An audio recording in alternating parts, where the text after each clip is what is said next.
All right, so today we're going to take a deep dive into something pretty unique.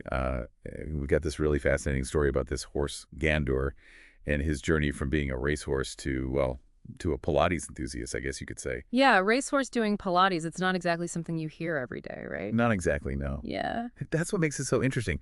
The sources we've got paint this really vivid picture of how this athlete had to totally change the way he moved and like how he found this whole new purpose. It makes you wonder about that transition, to go from being all about explosive speed and then embracing the stillness and this controlled kind of movement. Yeah, like imagine what that would feel like.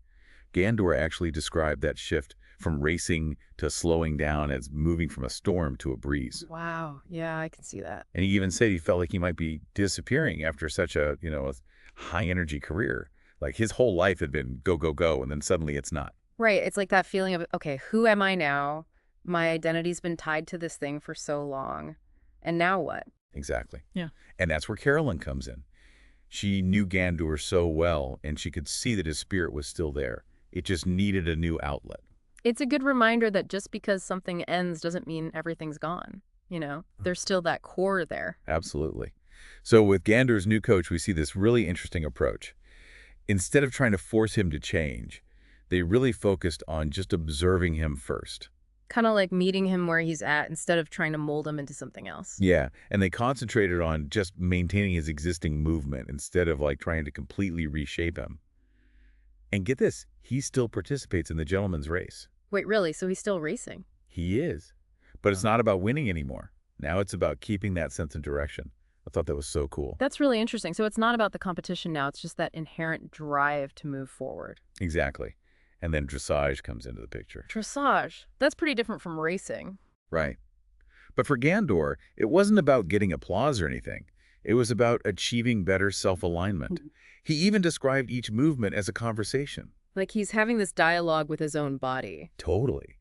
And that's where Caroline had this brilliant idea to introduce Pilates. Pilates, how did she make that connection? Well, she was thinking about etiopathy, that holistic approach to treating physical issues. Right, where they focus on the root cause. Exactly. Yep. So she thought if etiopathy can be adapted to horses, why not Pilates? I mean, it makes sense. It's all about understanding the body and how it moves. Right. And at first, Gandour saw Pilates as this human thing, but then he started to see it as this language of the center. It's like he was reconnecting with this core part of himself after all that forward motion from racing. Yeah, and the way his Pilates sessions are described is fascinating. They start with him just walking slowly, really focusing on how his hooves feel on the ground and his breath. Sounds almost meditative. It does, right. Yeah. And then they move to these proprioception exercises. Proprioception, remind me what that is again. It's your body's awareness of its position and movement in space.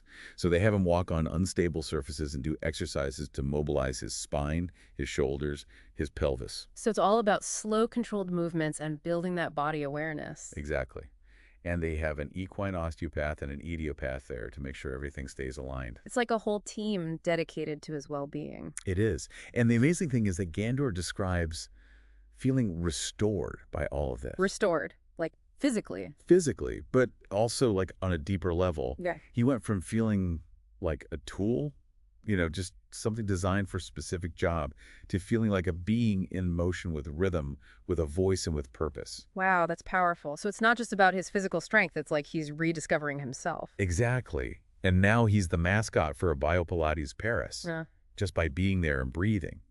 He brings this calming presence to the studio. That's a far cry from the racetrack. Right. And his key message from all this is so important. Right. He says you can step away from the spotlight without losing your light. You can slow down and still be strong. You can reinvent yourself at any age, on any path. I love that. It's so hopeful and inspiring. It is. And he actually feels stronger now moving with intention than he did racing. So it's a different kind of strength then. Exactly. It's not about brute force. It's about awareness, control, and tension.